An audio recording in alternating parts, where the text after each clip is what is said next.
जब कई दिनों तक ठाकुर यशवंत सिंह के आदमी और पुलिस रोशनी को नहीं ढूंढ पाए, तब ठाकुर यशवंत सिंह बहुत परेशान हो उठे।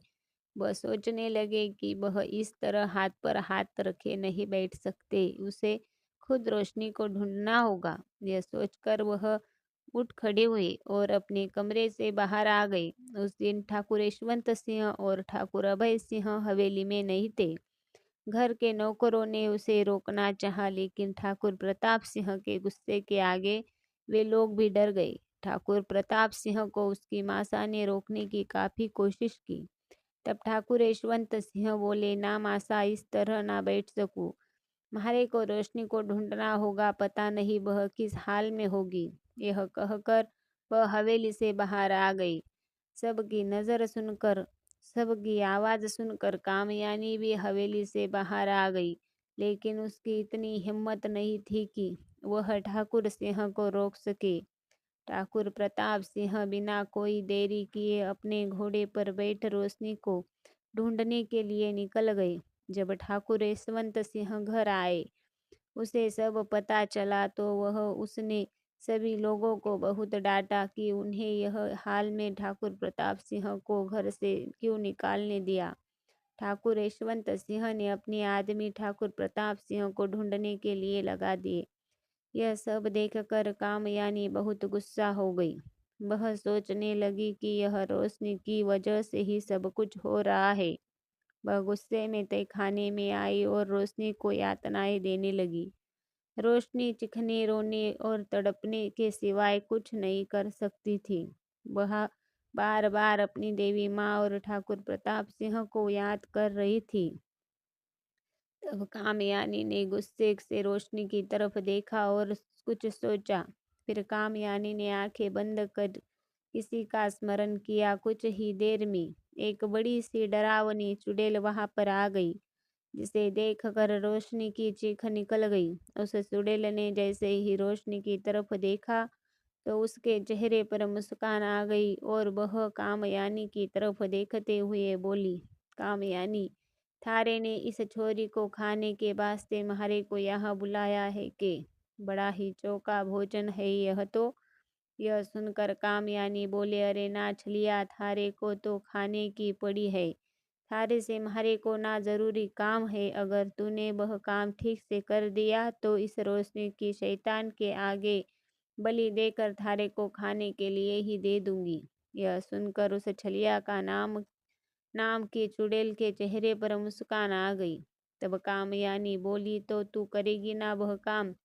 यह सुनकर छलिया नाम की वह चुड़ैल बोली, ऐसा क्या जरूरी काम था? तब कामयानी बोली, म्हारे को पता है छलिया कि तू कितनी शक्तिशाली है, जिसका चाहे उसका रूप धारण कर सके है। थारे को म्हारा एक काम करना होगा। यह सुनकर छलिया बोली, कैसा काम? तब कामयानी बोली कि ये छोरी को देख रही है ना? यह सुनकर छलिया ने रोशनी की तरफ देखा। कुछ ही देर में छलिया को सब कुछ पता चल गया कि रोशनी कौन है और कामयानी ने उसे यहाँ पर क्यों कैद किया है। फिर छलिया बोली, अरे बस कर कामयानी, मैं सब समझ गई। यह सुनकर कामयानी बोली, अरे तो थारी बात म्हारे को चौकी लागे है। थारी बुद्धि की तारीफ करनी पड़ेगी छलिया। तो अब देर किस बात की है छलिया, जल्दी से इस रोशनी का रूप धारण कर और लोगों के सामने ईरा की ऐसी छवि बना दे कि लोग इसे डायन समझे लगे और इसके नाम पर थूके। अब सब लोग इसको डायन समझेंगे और लगे हाथ इसको कुछ ऐसा करता देखेंगे तो ठाकुर प्रताप सिंह भी इसके हमेशा के लिए भूल जाएगा। फिर हमारे लक्ष्य को पूरा होने से कोई ना रोक सकेगा।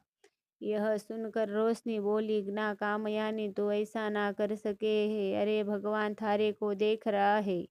यह सुनकर कामयानी बोली, किस भगवान की बात करे है? रोशनी देख, म्हारे भगवान तो थारे को भी देखे है और म्हारे को भी। रोशनी ने अब कुछ कहना उचित नहीं समझा। तब छलिया बोली, तो कामयानी, थारा हुक्म हो तो मैं जाऊं? यह सुनकर कामयानी बोली, छलिया, जितनी जल्दी हो सके सारे को थारे को भरोसा कि तू जल्दी म्हारा काम करके लौट के आवेगी।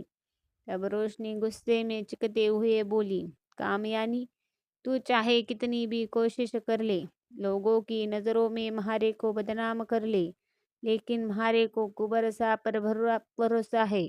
वह कभी भी थारी बातों पर यकीन ना करेगा। अब म्हारे से घना प्रेम करते हैं और अपनी जान से ज़्यादा म्हारे को चाहवे है। उसे म्हारे पर खुद से ज़्यादा भरोसा है। यह सुनकर छलिया ने रोशनी की तरफ गुस्से में देखा और उसकी तरफ बढ़ी। तब कामयानी बोली, अरे छलिया, इसकी बातों में ना आ, जा जल्दी से अपना काम करके आ। तब छलिया कामयानी की तरफ देखकर मुस्कुराते हुए वहां से चली गई। रोशनी अभी अपनी देवी माँ और कुंवर शाह को याद करने के सिवाय कुछ नहीं कर सकती थी। क्या छलिया अपने छल में कामयाब हो पावेगी? क्या करेगी कामयानी अब रोशनी के साथ?